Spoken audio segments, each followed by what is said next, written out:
Welcome in, folks. Good morning. Welcome to the PTI Daily Show. Happy Friday morning. I hope your day is off to a great start. My name is Alan. I have the pleasure of serving as our Chief Operating Officer here at ICE and the division leader here in our Fitness Athlete division. It is Fitness Athlete Friday. It's the best darn day of the week, we would argue here from the Fitness Athlete division. Those of you working with CrossFitters, Olympic weightlifters, powerlifters, endurance athletes, anybody who is recreationally active, part of that 10% minority of the human race that exercises on a regular basis enough to produce a meaningful health and fitness effect. We're here to help you help those folks. So, here on Fitness Athlete Friday, today we're going to be talking about increasing training volume. A hot topic, especially this time of the year. The CrossFit Open has begun as of yesterday. This is often the time of year as people go through the open. Maybe they did not perform as they thought they would, and they begin to ask questions about how can I make my performance look more like someone else's, right? So 24.1 was released, a couplet of dumbbell snatches and burpees over the dumbbell. I just finished it this morning, just finished judging a few hours as well. First workout, usually very approachable. People maybe have questions of how can I get faster as we get into the later weeks of the open. Heavy barbell comes out, high skill gymnastics comes out. People begin to have more questions.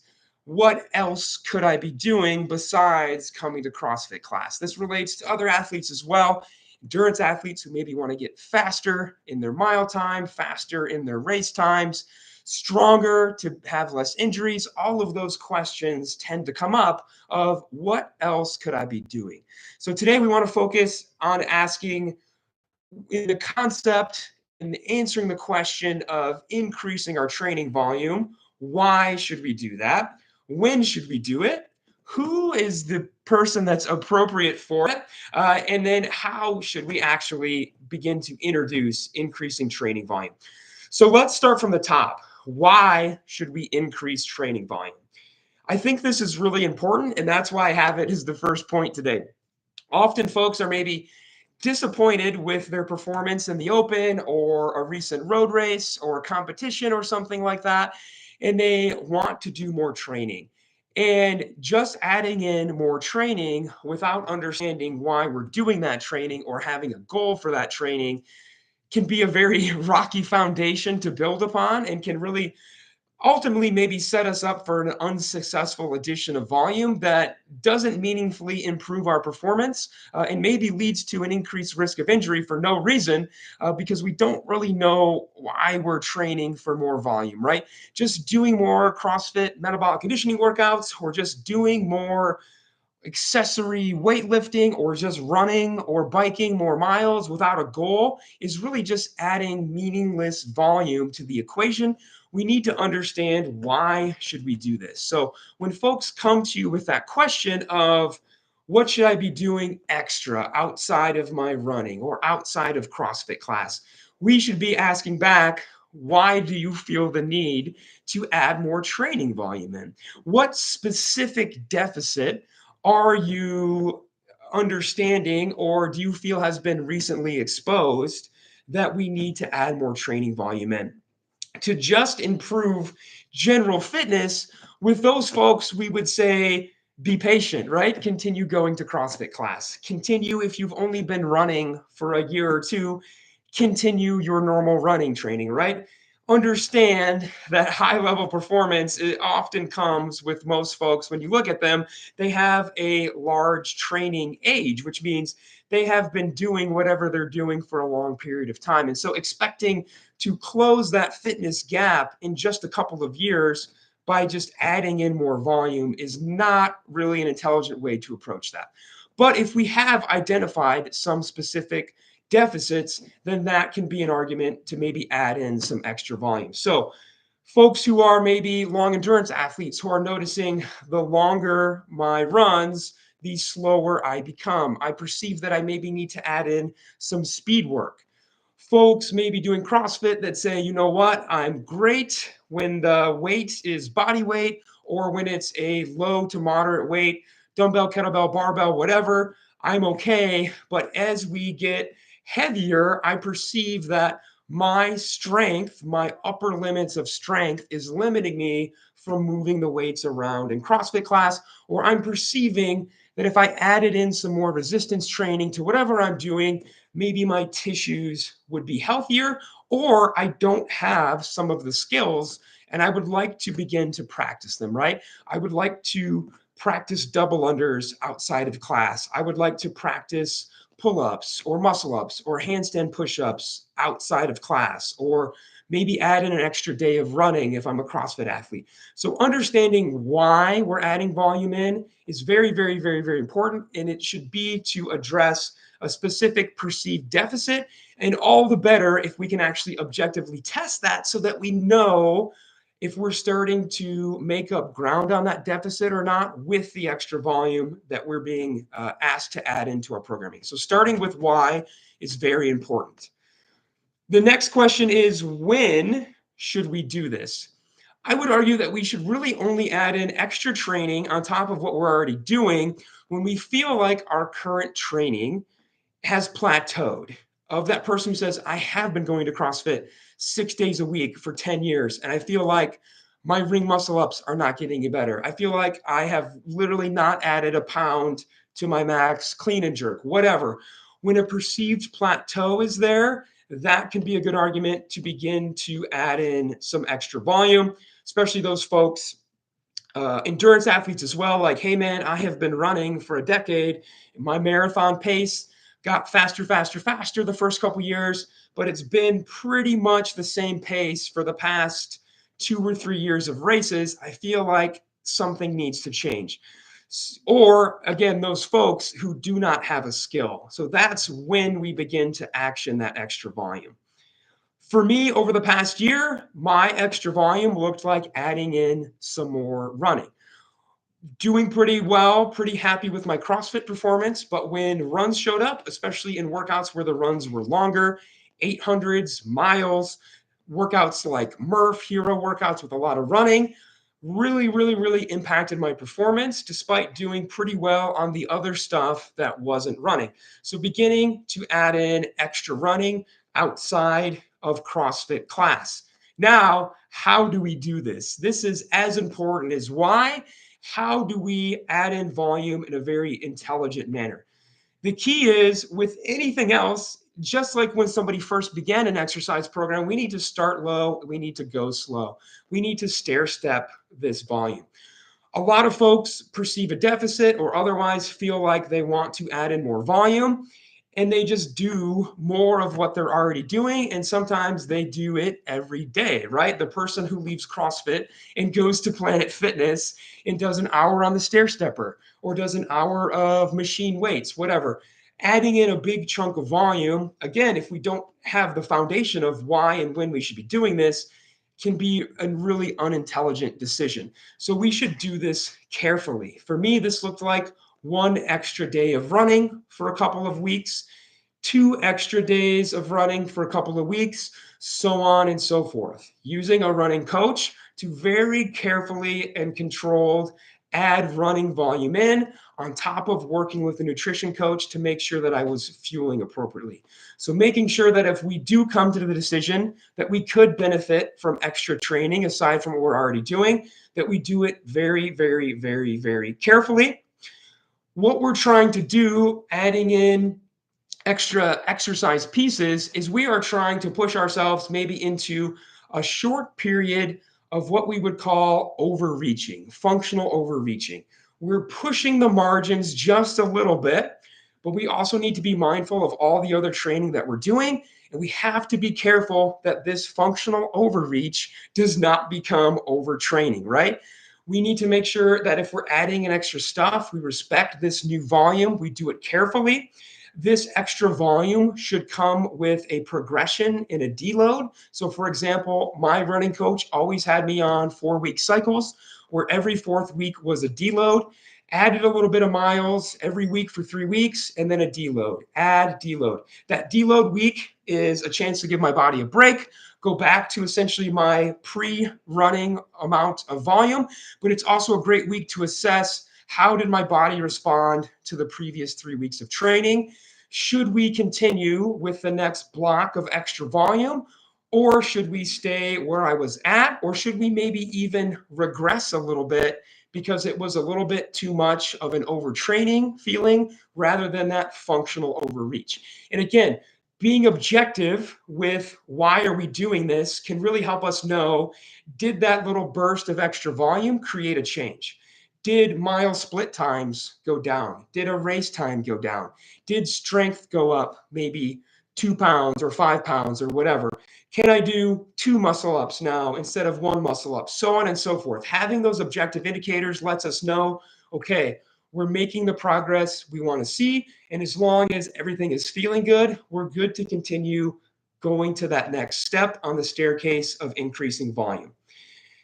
And when we think about how we add in this training, most importantly, we have to ensure that this extra training does not impact the normal training, right? The worst thing you can do is have your extra volume make it so that when you show up to your normal training, so for my example, I never wanted to get to a point where my running made it so that I could not come to CrossFit, right? That's a dangerous spiral to get into where now my normal baseline strength and conditioning program can't be performed, and now I'm adding extra volume even though I can't handle the current level of volume I was already doing before I added in my extra training. So being sure that whatever we're training at baseline, CrossFit, weightlifting, running, whatever, that does not become impacted by whatever extra stuff we're doing. Now, that being said, if we're feeling good, we feel like we're making progress, we are objectively making progress, and our normal training is not impacted, okay, continue to either maintain that extra thing, whatever you're doing, or maybe even progress it a little bit. Now, the final part of the equation is who should do this? I would argue the answer is very few people should do this. Who is the type of person that is appropriate for extra volume? That person should be incredibly consistent with whatever they're already doing, right? Which by default erases most of the people who want to do extra volume. A lot of people perceive a gap in fitness between maybe themselves and their friends in CrossFit class or themselves and their friends in their run club or whatever. They want to close that gap, even though what they don't want to hear is that maybe the gap there is because they're already not consistent with what they're doing, right? They hit the snooze alarm a couple days a week on CrossFit class or going for their run, right? I want that individual who is already incredibly consistent with their normal training. They are training 4 to 6 days a week, every week. They understand the importance of active recovery and rest days. They are prioritizing their sleep and their nutrition. The volume means nothing if we can't match that volume with an appropriate dedication to recovery. Again, we're trying to create bouts of small windows of functional overreaching. We're trying not to throw somebody into a downward spiral, a death loop of overtraining where they're going to be at increased risk for injury, where their fatigue, their soreness, whatever is going to impact all of their training, not just the extra volume that they're now doing. Most people are not consistent enough with what they're already doing to consider taking on extra volume. And I think that's tough to hear, but it's the right decision for you as the coach, the clinician, whatever your role is, to have in a conversation with that athlete. Of if you are only coming to CrossFit on Monday, Wednesday, Thursday, you sleep in on Tuesday because Monday wrecked you, you sleep in on Friday because you're sore, you don't come to the gym on the weekend. Let's see what your fitness looks like when you're consistent with your current fitness routine. And then maybe later on, we can revisit talking about extra volume. I have found in my coaching career that the folks who come up to me and tell me, hey, coach, I'm ready for butterfly pull-ups, happen to also be coincidentally the people who maybe can't even do strict pull-ups, right? The folks who are able to tolerate extra volume, extra skill progression, are the folks who are already very consistent. And it's very clear that because they are consistent with their normal level of training, recovery, attention to their sleep and diet, they are aware, and I am also aware that they can probably handle extra stuff, and that the people who want it really, really, really, really bad are almost always likely the people that should probably not do it because they are so inconsistent already. A really good example I have is our friend here at the gym. His name is Ryan Batishel. You may know him. He develops a lot of your websites. He's a website developer by trade. He's a member here at our gym. I love how calculated and intelligent he is with just a little bit of extra training every day after class. So I want to tell you a little bit about him and then tell you the volume that he's added in the results. So Ryan's been doing CrossFit for 5 or 6 years now. He has a history of running as well. He has a good morning fault squat, so a very kind of hingy squat. Tells us there's maybe a deficit in the quads.